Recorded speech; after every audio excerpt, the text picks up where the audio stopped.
There comes a point in life where you stop asking the world to be peaceful, and instead you decide to become peace itself. Most people spend their entire lives reacting to words, to opinions, to things they can't control. They hand their power away to every passing moment of praise or insult, never realizing that true freedom begins the moment you stop reacting and start responding. You see, the mind is a wild ocean, waves of thought, emotion, and judgment crashing without end. But beneath those waves lies a stillness, untouched, untouchable, a depth that no storm can reach. This is where true power lives, not in control over others, but in mastery over yourself. Not in silencing the world, but in silencing the chaos within. In this journey, we explore 7 lessons rooted in ancient Buddhist wisdom, each one a key to training the mind to be untouchable, unshakable, and free. Detachment, the key to inner power. People often misunderstand detachment. They think it means coldness, not caring, turning away from life.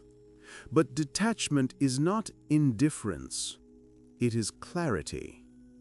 It is the space between you and the story your mind keeps telling you.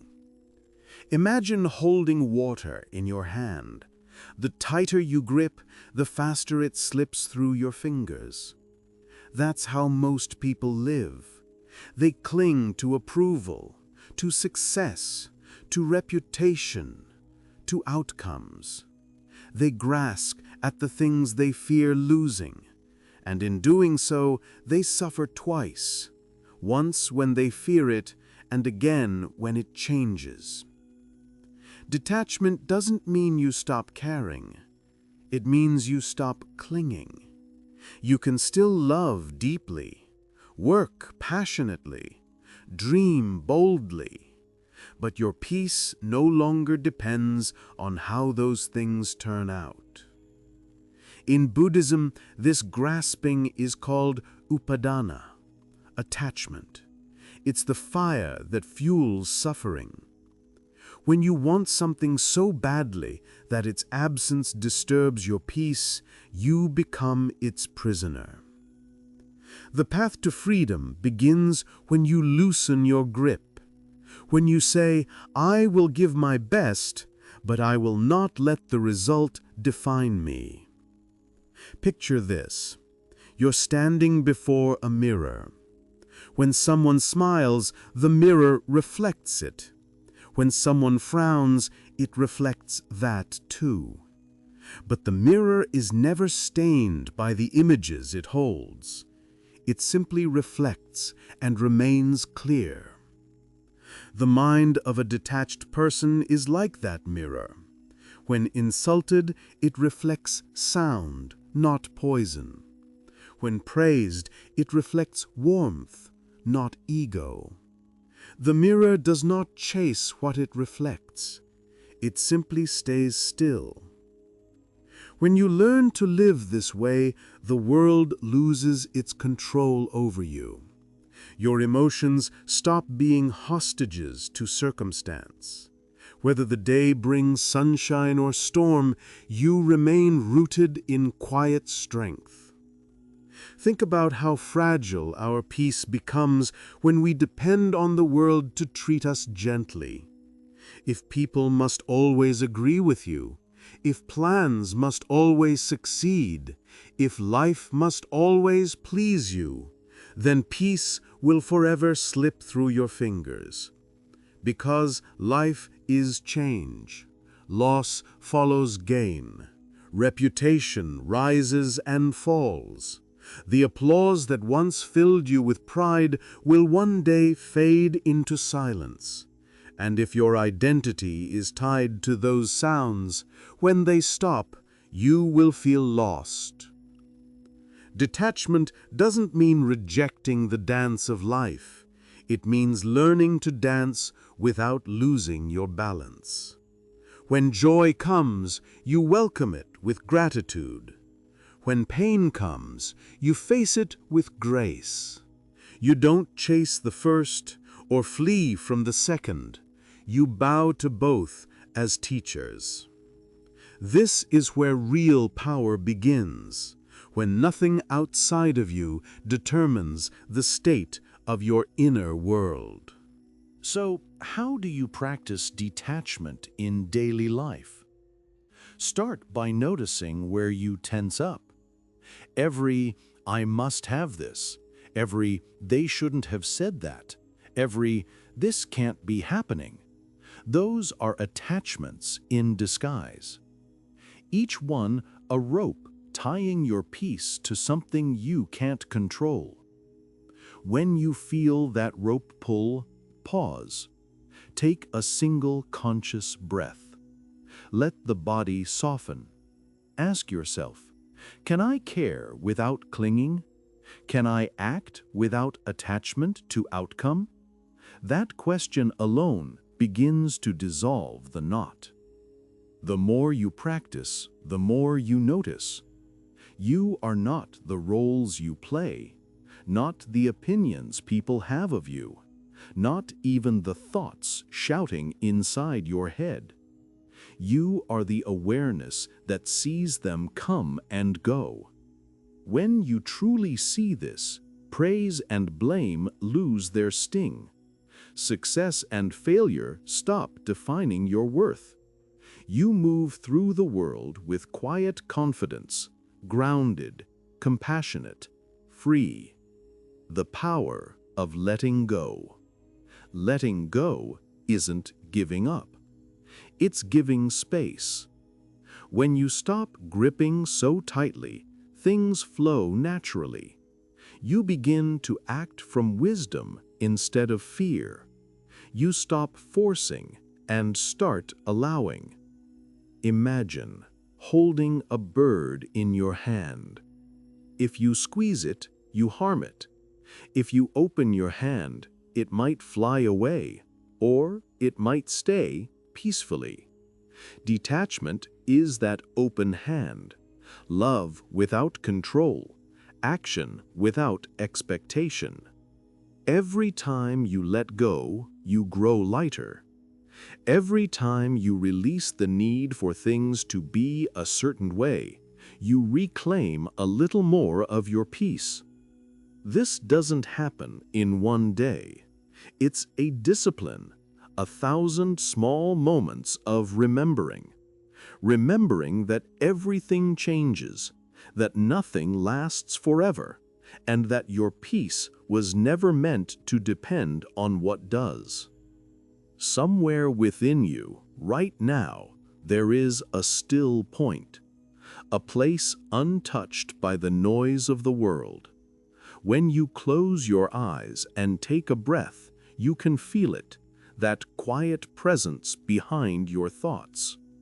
This stillness isn't created, it's revealed the moment you stop clinging and simply rest as awareness itself. From here, all things can come and go, and you remain whole. That is the essence of detachment. To live in the world fully, but not be bound by it. To love deeply, but not lose yourself in what you love. To give everything, but remain free from the need for anything. As you walk through your day, remember, the measure of your power is not how loudly you can move the world, but how quietly you can stay unmoved within it. In the next lesson, we explore the art of seeing without absorbing, how to witness life's storms without letting them enter you. But for now, simply sit with this truth. Peace is not found in controlling the waves, but in remembering that you are the ocean. Observe, don't absorb. When you begin to detach from the outer world, you start to see how easily the mind gets pulled by invisible threads, other people's moods, their words, their pain. You may wake up calm, but one argument, one harsh tone, one careless comment, and suddenly your peace is gone, as if someone reached inside and stole it. But no one can steal your peace. You give it away the moment you absorb what isn't yours to carry. In Buddhism, there's a word for pure awareness, vipassana, the art of seeing things as they really are. It means to watch without judging, without clinging, without turning away. Observation is power. It's the space that lets you see a thought without becoming it, an emotion without drowning in it, a storm without getting caught in its wind. Think of it like this. Your awareness is the sky. Thoughts and emotions are clouds. Some are light and fleeting, others dark and heavy, but none of them stay forever. If you keep watching, even the darkest cloud passes, and the sky remains untouched. The problem is, most people forget they're the sky. They start believing they are the cloud. They say, I am angry. I am sad. I am anxious. But these are passing visitors, not who you are. You are the one who sees them. The Buddha once said, anger is like grasping a burning coal with the intent of throwing it at another. You are the one who gets burned. Every time you absorb someone's negativity, you pick up their coal. You let their pain become your burden. You let their fire scorch your peace.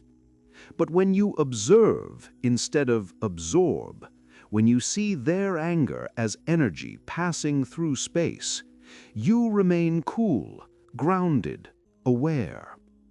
If someone hands you a burning coal and you do not take it, who gets burned? No one. Observation protects your peace.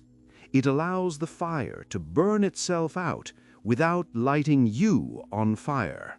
The first step is simple: awareness. When someone says something hurtful, notice the reaction that arises within. Maybe the chest tightens, the breath shortens, the mind starts defending, explaining, fighting. Before the reaction escapes your lips, pause. Observe the sensation. Watch it as if you were watching weather roll across the sky.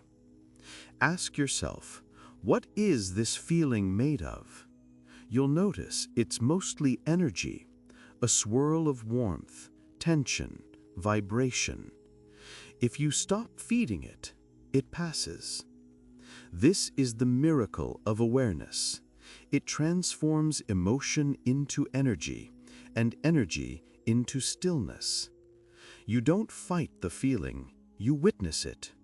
You don't resist the storm, you let it move through you. That's what it means to observe without absorbing. When you stop reacting, something subtle happens. You start to feel compassion, even for those who project pain. Because you begin to see the truth. People act from their own suffering. The one who lashes out is often hurting inside.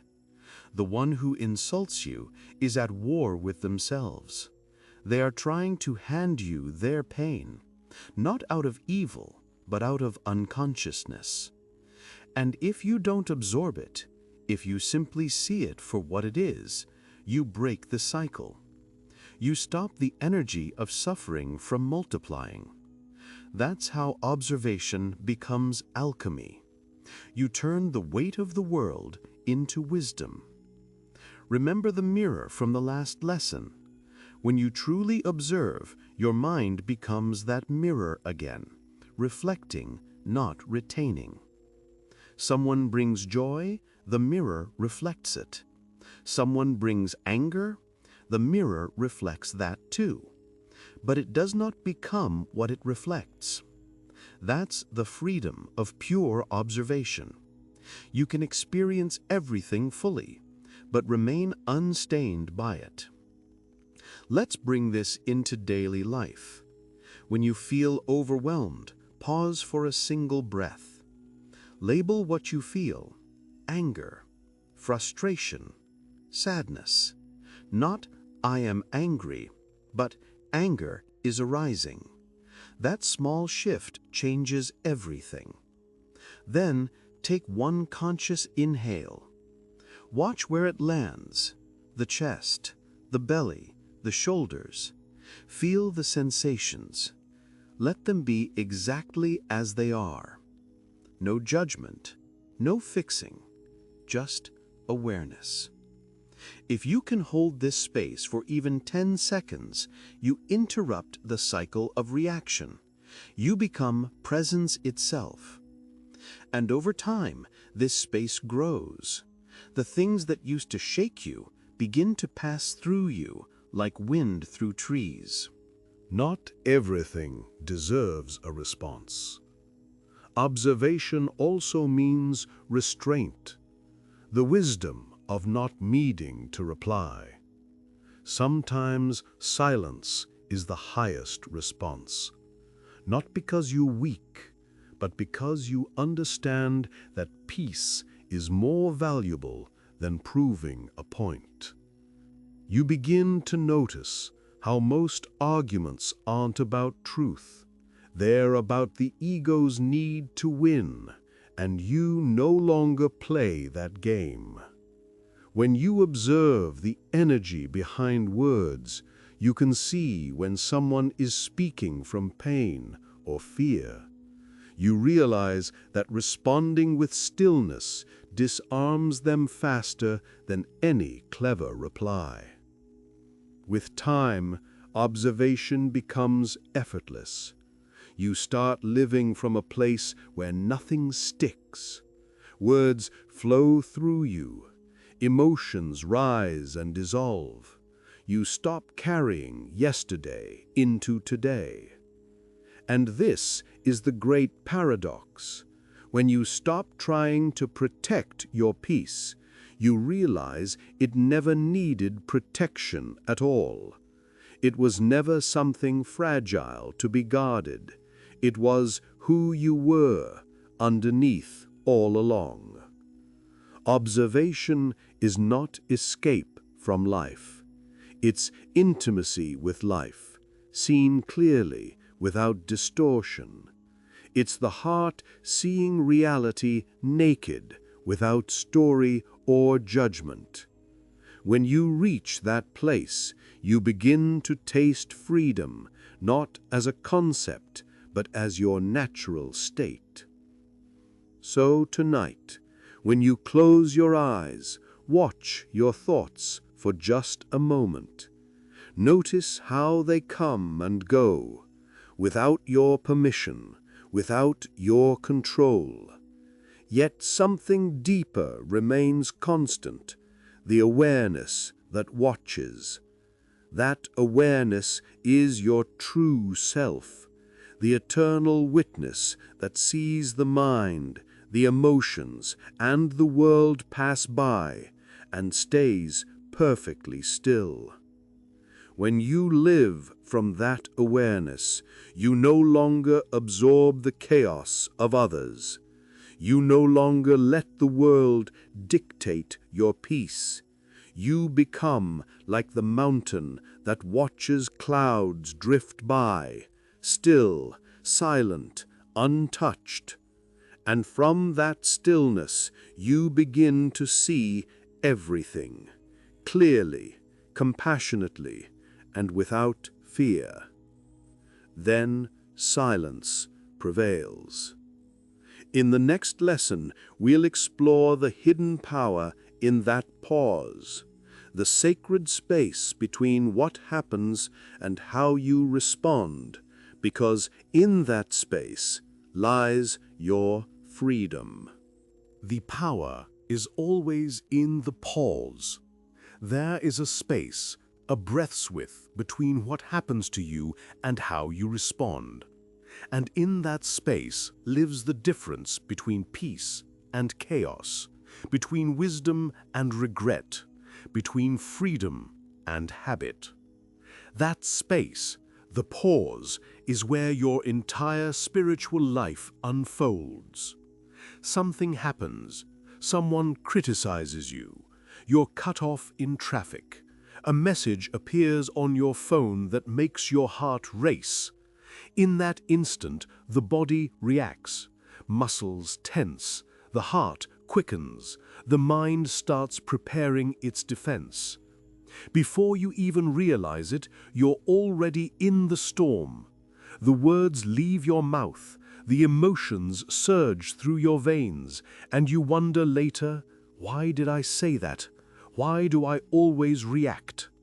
The truth is, it wasn't you who reacted. It was habit, 1,000 old patterns rushing to the surface like a reflex. But what if, in that moment, you paused? What if you took one breath before responding? That breath is freedom. It's a door out of the unconscious loop of reaction and into conscious response. Even neuroscience affirms this ancient teaching. Between stimulus and response, there's a brief activation in the amygdala, the emotional center, and then a window opens before the prefrontal cortex, the seat of reason, takes over. If you react too fast, the emotion acts for you. If you pause, awareness steps in. Buddhism saw this long before brain scans existed. The Buddha called it sati, mindfulness, presence, the sacred pause between impulse and action. That pause is not weakness, it's mastery. In that moment of stillness, you reclaim your mind from habit, your peace from chaos, and your strength from circumstance. So, how do we practice the pause? It begins with the simplest act, a breath. When someone offends you, before you reply, inhale slowly. Let the air touch the tension in your chest. Feel the emotion rise like heat, but do not act yet. Watch it. Observe its shape. Let it soften. You are inserting space where reaction used to live. And that space, however small, is sacred. It may be only 1 second, but that second is enough for awareness to enter. It's the difference between striking and staying silent, between adding fuel or letting the fire die. Over time, you begin to notice. You can still feel deeply, but you no longer get swept away. That is the power of the pause. There's an old story of a monk who was insulted by a traveler. The man shouted, accused, and mocked the monk's silence. When he finally stopped, the monk looked at him gently and asked, "If someone offers you a gift and you do not accept it, who does it belong to?" The traveler was stunned. He realized the insult, unaccepted, remained his own burden. That question is the pause, the breath that turns reaction into realization. The moment you remember, you don't have to accept every gift that pain tries to hand you. Every time you react unconsciously, you strengthen a chain made of past pain, ego, and conditioning. It says, when insulted, I must defend. When hurt, I must hurt back. When afraid, I must hide. But the pause breaks the chain. With one mindful breath, you interrupt a pattern that might be centuries old, a cycle passed from parent to child, from generation to generation. You become the still point in a spinning wheel, the one who chooses awareness over repetition. And that choice doesn't just free you, it transforms everyone around you. Because peace is contagious, too. Try this today. Each time you feel tension, when you're rushing, when you're interrupted, when someone annoys you, catch yourself mid-motion. Inhale. Hold the breath for 2 seconds. Exhale slowly. That single breath is your anchor. It turns noise into clarity. It brings you back to presence. And you'll notice something miraculous. The world begins to slow down. Reactions lose their grip. You start choosing your words, your tone, your energy, instead of letting them choose you. This is not about being passive. It's about being powerful with precision. Every response that comes from the pause carries the weight of wisdom, not the weight of emotion. Imagine a hurricane, fierce, spinning, unstoppable. At its center is perfect stillness. That's your mind when it's trained in the pause. The chaos can swirl all around, but inside you remain calm, anchored in the unmoving center of awareness. When you live from that place, you stop being thrown around by circumstances. You become the observer, grounded, balanced, awake. The pause is not an escape from life's storms. It is your shelter within them. Every argument, every challenge, every irritation life sends you is secretly an invitation to pause, to choose consciousness over reaction, to let wisdom rise instead of reflex. It's not easy, but every time you succeed, even once, you strengthen your inner muscle of awareness. And one day, you'll notice, you no longer react first. You pause first. You breathe first. You see first. And in that seeing, you discover the truth. Peace was never about fixing life. It was about mastering the space between life and you. Let the fire burn out on its own. There is a flame that lives in every human heart, the fire of anger. It begins small, a spark of irritation, a feeling of being wronged, unseen, misunderstood. And if you're not careful, it grows, consuming your peace, your reason, your joy. But here's the paradox. You don't need to fight fire to end it. You only need to stop feeding it. Anger is not evil. It's energy, raw, unrefined, powerful.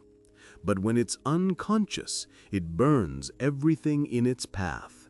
It destroys before it understands. Most people believe that expressing anger is freedom, that shouting, striking, venting releases it. But it doesn't. It multiplies it. Every angry act ignites another flame, in you and in others. And soon you're living in a forest fire of emotion that you yourself set alight. Buddhism teaches hatred is never ended by hatred. Only by non-hatred is hatred ended. This is not poetic idealism, it's psychological truth. When someone throws fire at you and you throw it back, you both burn. But if you refuse to pick it up, The flame dies, not instantly, but inevitably. Imagine someone handing you a burning torch of anger, a harsh word, an insult, a betrayal. In that moment, you have a choice.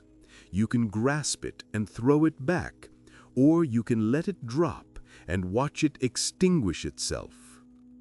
When you respond with anger, you fuel the fire. When you respond with silence, understanding, or simply non-engagement, you starve it. The fire only lives as long as you feed it. No reaction, no energy, no continuation. It burns itself out. Every argument you've ever had, every emotional spiral, was sustained not by what happened, but by what you added to it. Someone shouted. You shouted back. They felt justified. You felt hurt. And both walked away scorched. The moment you decide, I will not throw this back, the pattern breaks. The energy stops multiplying. That's the quiet strength of spiritual maturity. It's not about winning the argument. It's about ending the cycle. The wisdom of non-resistance. There's a story of a monk meditating under a tree. A villager, angry for reasons of his own, began to shout at him. The monk said nothing. After a while, the man demanded, "Why don't you respond? Don't you hear me?" The monk opened his eyes and said gently, "If you offer food to someone and they do not take it, to whom does it belong?" The villager left in silence. This is not passivity, it's power. The power to remain still while the storm spends itself. Because every storm does, eventually. If someone hurls words of fire and you stay still, they end up burning in their own flame while you remain in the cool shade of awareness.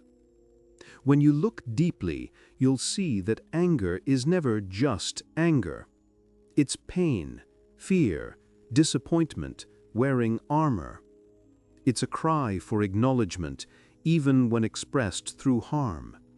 When you respond with stillness, you stop the escalation and create space for insight. You might see the suffering behind the aggression. You might see your own wounded pride rising to meet it. And in that seeing, compassion quietly replaces the heat. Compassion doesn't mean tolerating abuse. It means not letting hate enter your heart, even when it knocks loudly. Sometimes the fire isn't from others. Sometimes it's inside you. The slow burn of resentment, the simmering frustration with life, fate, or yourself. When that happens, the same principle applies. Don't fight the fire with guilt or repression. Just stop feeding it. Stop rehearsing the story that fuels it. Let the emotion arise. Breathe through it. Watch it fade. Every feeling has a lifespan. If you don't interfere, it completes itself and disappears.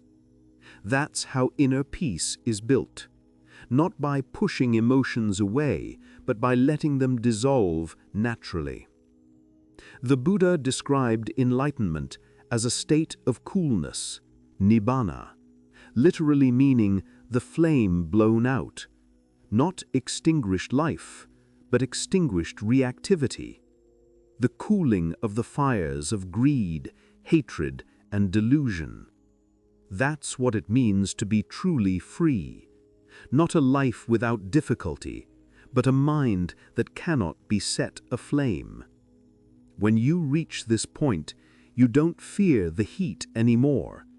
You know that no external fire can reach the still core of your being. You've stopped being fuel.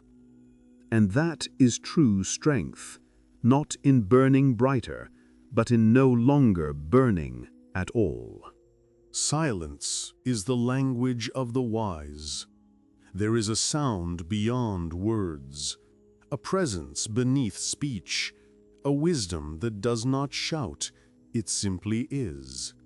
That is the power of silence. Silence is not emptiness, it's full of awareness, of depth, of truth. It is the language of the wise, because wisdom does not need to prove itself, it simply sees. Most people are terrified of silence. They fill every moment with noise, music, talk, distraction, endless scrolling, because silence makes them feel naked. In silence, you come face to face with yourself, with your thoughts, your fears, your loneliness. But silence isn't what causes the discomfort. It simply reveals what's already inside. When you begin to embrace silence, you start to see the mind's constant chatter for what it is, a background hum that never stops, commenting, comparing, judging, and you realize how much suffering is born from this noise. The wise turn silence into a practice, not as escape, but as communion. They sit, breathe, and listen, not to the words of the world, but to the stillness underneath. In silence, you discover that you don't have to respond to everything, that every opinion doesn't require your defense, that truth does not become stronger through argument, it simply shines more clearly in stillness. When you stop rushing to speak, you start to hear life whisper. The breeze, the pulse, the sound of your own heartbeat, all of them teaching presence. People often confuse silence with weakness. They think the loudest voice wins. But silence is not submission, it's control. When you stay silent while others provoke, you're not suppressing emotion, you're mastering it. You're saying, I refuse to let this chaos dictate my state. That's not weakness, that's sovereignty. The strongest people don't always speak first. They speak last, and only when it serves truth. Their words are few, but their silence speaks volumes. Because silence carries energy. It says, I see you, I understand, but I choose peace. Silence also teaches the sacred art of listening.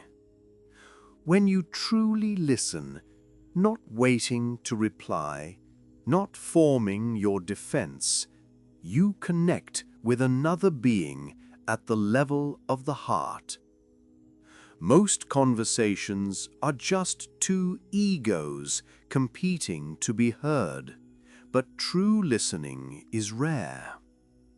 It requires emptiness, the willingness to quiet your own mind long enough to let another person's world touch yours. That's why silence is love in its purest form. It says, I am here. I'm not trying to fix you. I'm simply present with you. In music, it's the space between notes that gives melody its shape. In speech, it's the pause between sentences that gives meaning to the words. Silence doesn't interrupt, it completes. It is the frame that gives the painting its form. If you live only in noise, you miss life's rhythm. But if you can rest in silence, you begin to hear the harmony behind all things. Even when you speak, you can speak from silence. Your words then carry a different energy, measured, calm, rooted in presence. They don't try to convince, they invite. They don't wound, they awaken. Speech from silence is precise, like an arrow that never misses its mark. It's not reactive, it's responsive, and it lands in the listener's heart because it carries stillness within it. Try spending 1 hour in silence each day. No phone, no conversation, just awareness of breath, of sounds, of sensations. At first, your mind will rebel, throwing thoughts at you, begging for stimulation. But stay with it.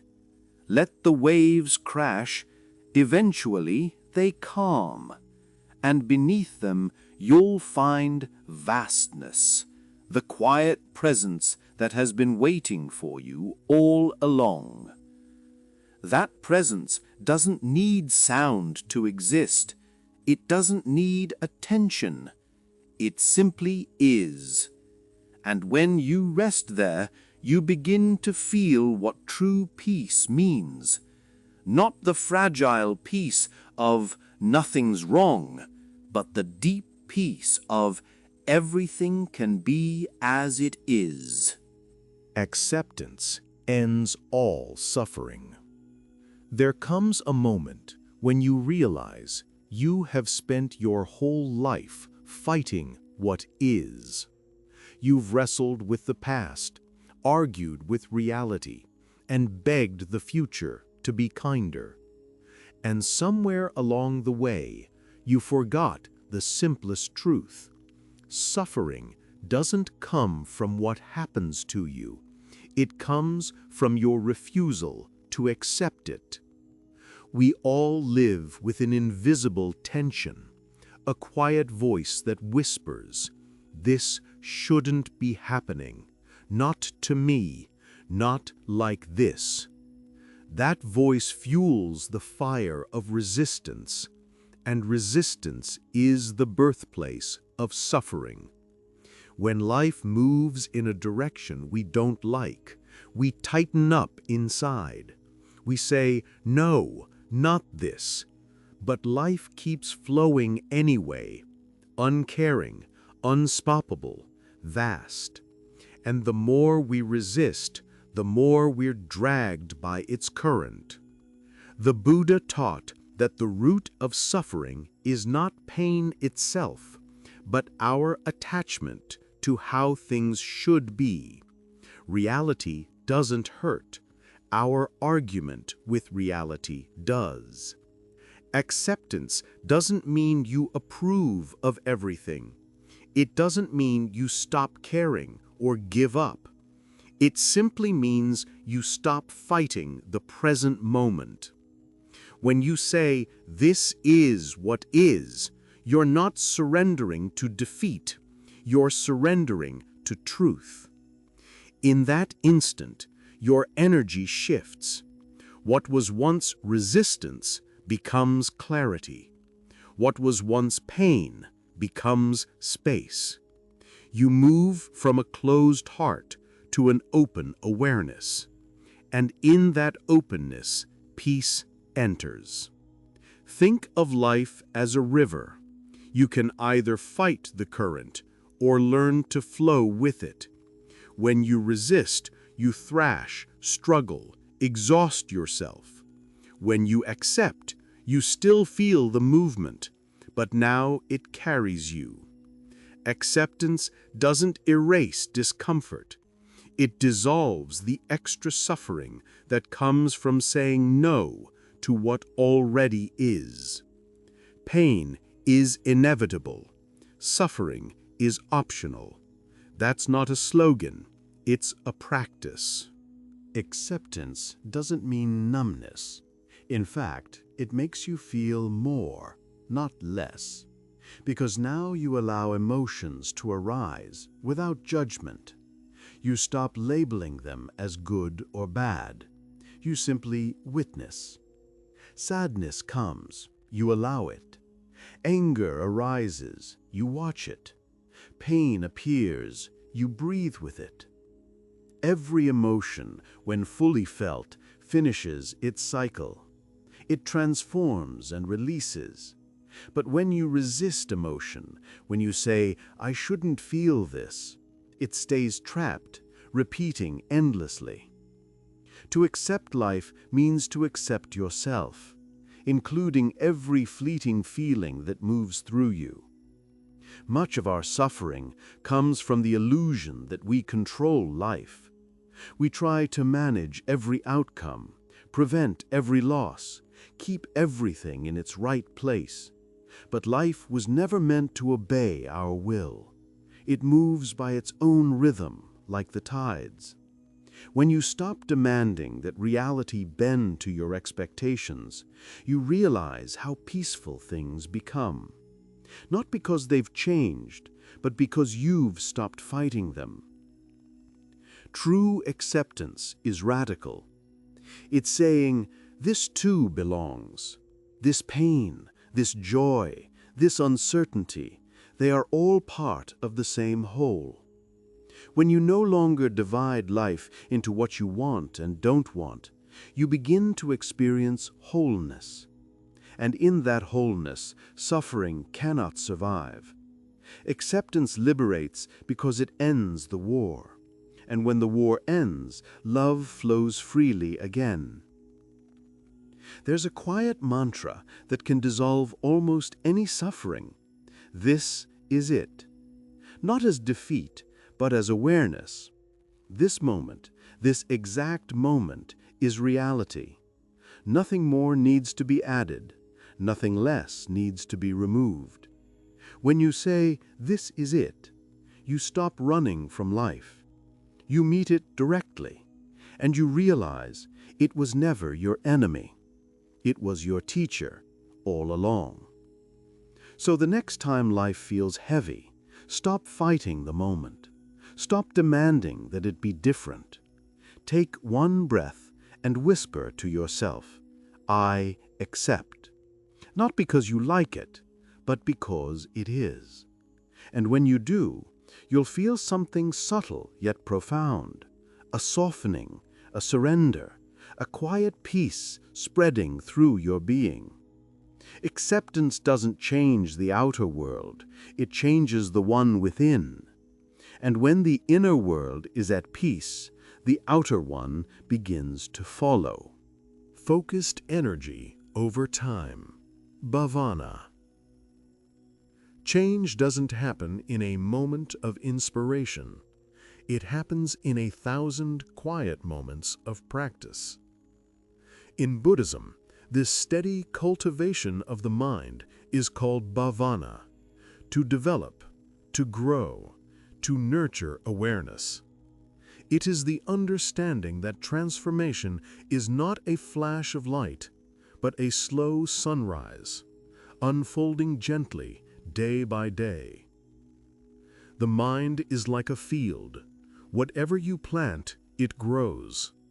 If you sow seeds of fear and anger, you will harvest unrest.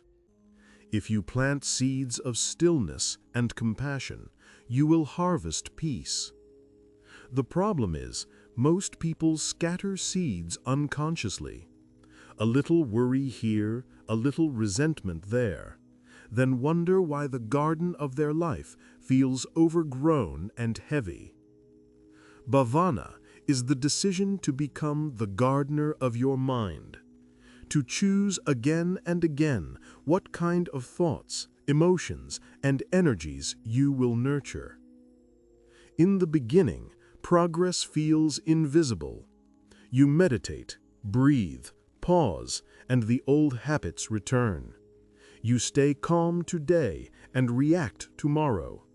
You wonder if any of it is working. But like water falling on stone, each drop seems weak until you see what persistence can do. With time, even the hardest rock softens. Even the most restless mind grows still. Every time you choose patience over reaction, every time you breathe instead of breaking, you are reshaping your inner landscape. The change is quiet, but it is real. Your life moves in the direction of your attention. Where focus goes, energy flows. If you constantly feed the noise of distraction, your mind becomes scattered, restless, shallow. But if you train your attention, gently, patiently, it becomes sharp, steady, luminous. Attention is not force, it's returning. Returning again and again to the present, to the breath, to awareness. The mind will wander, that's its nature. But Bhavana is not about control, it's about remembering. And every time you remember, you strengthen the muscle of mindfulness. Peace isn't something you stumble upon by accident. It's something you practice into existence, moment by moment, breath by breath. You choose silence when chaos calls. You choose stillness when provoked. You choose acceptance when rejected. You choose observation instead of absorption. Each choice seems small, but they build upon one another, layer by layer, until they form an unshakable foundation. Over time, peace stops being an effort. It becomes your nature. Imagine a drop of water falling on the same spot every day. At first, the rock beneath it doesn't change, but months later, a hollow begins to form, a mark of quiet persistence. That's Bhavana. Each meditation, each mindful pause, each act of compassion wears away the rough edges of the self, until one day you realize the rock has turned into a vessel, strong, but hollowed enough to hold stillness. That is the mind at peace. True discipline is not punishment, it's devotion. It's the sacred act of returning to yourself, even when it's hard, even when no one sees. You don't train the mind because you should. You train it because peace is too precious to leave to chance. Eventually, you stop trying to be mindful. You simply are mindfulness. You stop chasing peace. You embody it. The practice no longer feels like something you do. It becomes what you are. The habits of peace replace the reflexes of pain. The awareness that once required effort now feels effortless. And in that space, life unfolds naturally, without resistance, without fear, without noise.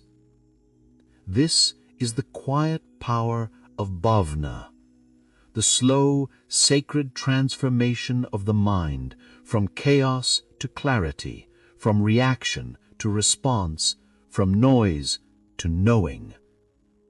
True mastery of the mind is not about escaping life, but meeting it, fully, calmly, consciously. When you respond instead of react, observe instead of absorb, accept instead of resist, you awaken to your true nature, a stillness beyond thought, a strength beyond control, a peace no storm can touch. This is what it means to be untouchable. Remember this always. You are not the mind that worries. You are not the emotion that rises and fades. You are the awareness behind it all, the silent witness that sees, feels, and remains untouched. When you rest in that awareness, no insult can reach you, no chaos can shake you, no loss can define you. You become like the mountain, silent, unmoving, vast, while clouds of thought drift across your sky. This is the freedom the Buddha spoke of, the end of inner struggle, the cooling of the flame, the awakening of the heart. If you can carry just one thing from this journey, let it be this: you don't have to control the world to find peace. You only need to master the mind that meets it. And when you do, you become untouchable, unshakable, free.